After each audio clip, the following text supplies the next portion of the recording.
Voilà, chers amis, chers camarades, j'espère que vous allez bien. Moi, je suis ravi de vous retrouver ce mercredi et je passe un très très beau début de journée avec la réélection de Trump. Pourquoi un très beau début de journée? Pas que je sois un fan en fait inconditionnel de Trump, mais parce que on a enfin un exemple, mais parfait, peut-être l'exemple le plus évident de l'histoire. En fait, je crois qu'il faut dire ça, c'est le plus évident de l'histoire, de la déconnexion entre un certain discours intellectuel, médiatique et les attentes réelles des populations. Je crois que c'est ça qui s'est exprimé cette nuit pour nous en Europe. Donc je vais analyser ça avec vous et je vais aussi un peu me pencher sur certaines des attentes des peuples que je trouve intéressantes et qu'il faut aujourd'hui pour moi revaloriser dans l'univers médiatique. Donc on va faire ça dans cette vidéo, mais d'abord la petite parenthèse autopromo pour vous dire que vous pouvez vous abonner gratuitement à ma newsletter perso, celle qui s'appelle En Enfer il y a,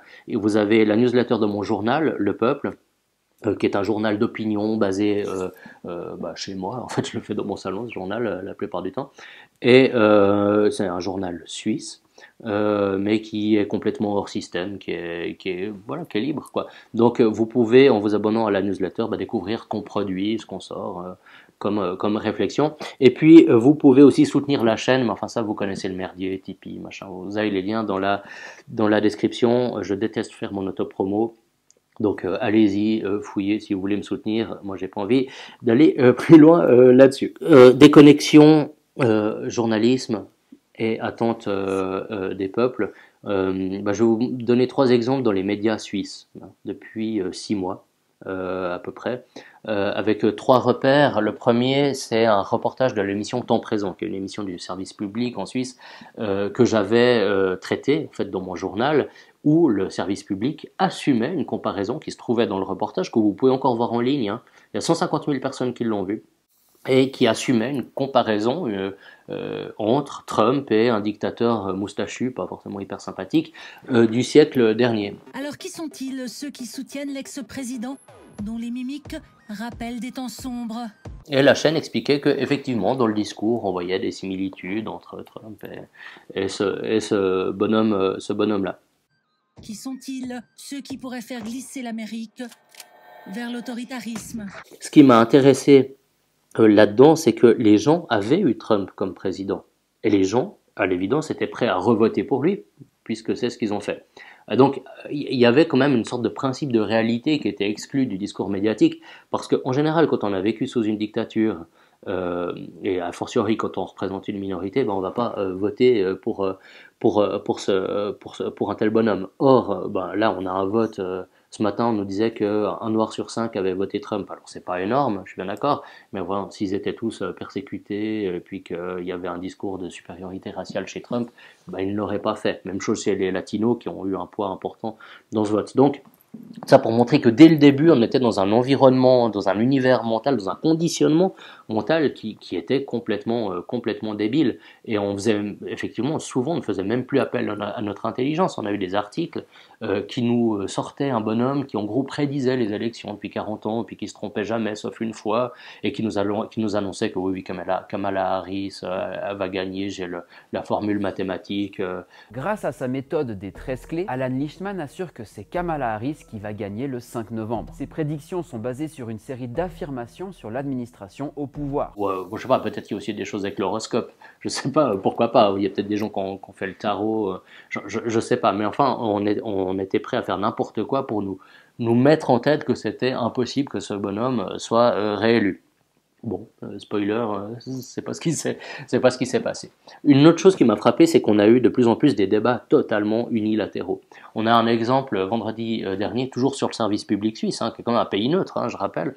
On avait un débat avec 4 intervenants externes, plus 2 journalistes, et puis dans les 4 intervenants, dans les 5 premières minutes de l'émission, les 4 intervenants assumait que oui, de toute façon, on sera tous d'accord pour dire que la campagne n'a jamais été aussi violente. Je pense qu'on va tous partager notre sidération face à la violence de cette campagne, violence dans les mots, violence encouragée à certains égards par le candidat républicain. À croire que c'est Harris qui s'était fait tirer dessus. À ma connaissance, c'est Trump, mais enfin bon, ça on va pas trop en parler.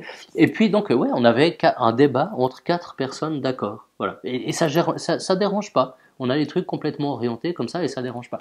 Bah ça génère chez les gens qui sont pas, enfin, quand ils voient que les journalistes chez lesquels ils souhaiteraient voir des personnes neutres, quand ils voient que ça devient en gros des sous-influenceurs YouTube, bah voilà, ils arrêtent de faire confiance et souvent, bah, ils votent à l'inverse du catéchisme avec lequel on leur bourre le crâne.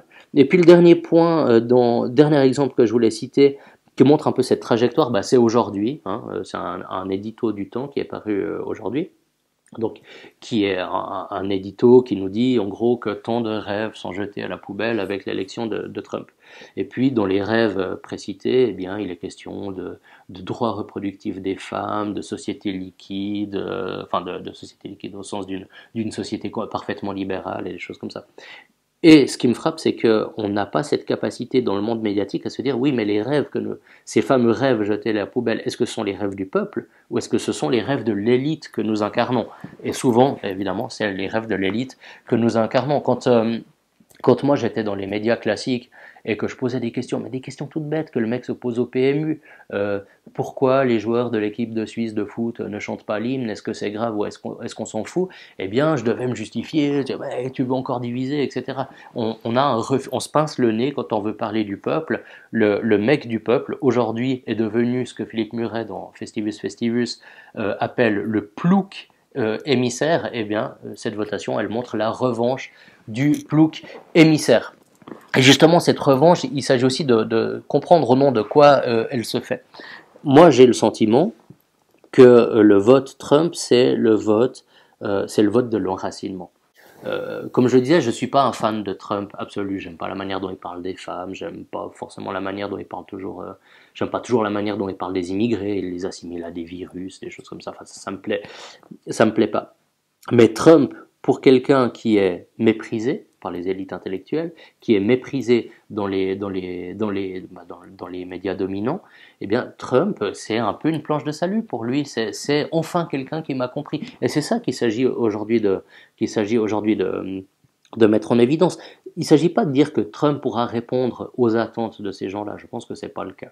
Ou marginalement, disons. Mais ce qui s'est exprimé, c'est un besoin de sécurité culturelle, un besoin d'être respecté dans sa tradition irriguée par une sorte de christianisme diffus. Je pense que c'est la revanche aussi du christianisme culturel qui s'est exprimé dans les urnes. En fait, je pense que les Américains ont exprimé le désir de vivre dans un monde qui ressemble grosso modo à celui de Walker Texas Ranger. Je veux dire, vous savez, la série avec Chuck Norris où les mecs ressemblent à des mecs, il n'y a pas 58 genres, les méchants meurent à la fin, quand ils ont fini le boulot, ils vont boire une bière au bistrot, tout le monde est poli, les gamins respectent les parents, il fait beau, on peut rouler en bagnole sans se faire emmerder, il n'y a personne qui se couche sur la route, etc. Bah, c'est naïf, c'est grandiloquent, c'est manichéen, mais c'est le monde que veulent les gens. Et ça, Trump a su le capter. Je regardais encore ce matin un clip de promo que Elon Musk a mis en ligne pour soutenir le vote Trump hier. Ça fait appel à des valeurs familiales. On voit même des gonzesses avec des petits tabliers comme dans les années 50, enfin des images des années 50 sans doute. On voit Rocky qui démonte Mr. T dans Rocky 3. On voit des gens qui travaillent dans l'industrie. On voit des avions, des bagnoles, des hélicoptères, etc. Est-ce que c'est mon environnement? Non, évidemment pas. Mais et d'ailleurs, je pense que c'est pas le sien non plus. Mais en faisant ça, Trump a montré au peuple, oui, je comprends ce que vous voulez. Et donc c'est une revanche aujourd'hui du peuple.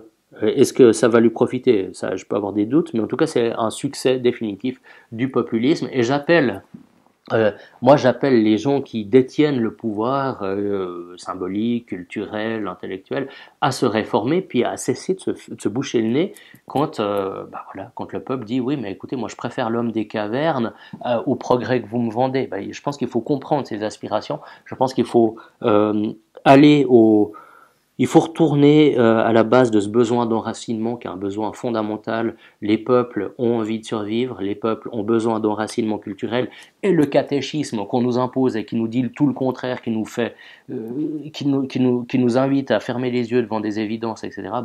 Ce catéchisme aujourd'hui s'est effondré, et je pense que ça c'est la plus belle nouvelle de cette élection. Voilà, chers amis, chers camarades, réaction brute, hein, j'y vais sans note, vous me l'avez demandé la dernière fois, donc je fais ce qu'on me demande, moi je suis un gentil garçon. N'hésitez pas à me dire ce que vous pensez de cette élection. Encore une fois, faites-moi pas le procès de défendre moi, Harris, Trump, machin, je m'en fous, hein, je crois pas au système. Mais en revanche, ça exprime des désirs que je trouve intéressants et que je trouve parfois sains. Mais dites-moi ce que vous en pensez dans les commentaires et moi je me réjouis de vous retrouver tout bientôt sur cette chaîne. À la prochaine, ciao.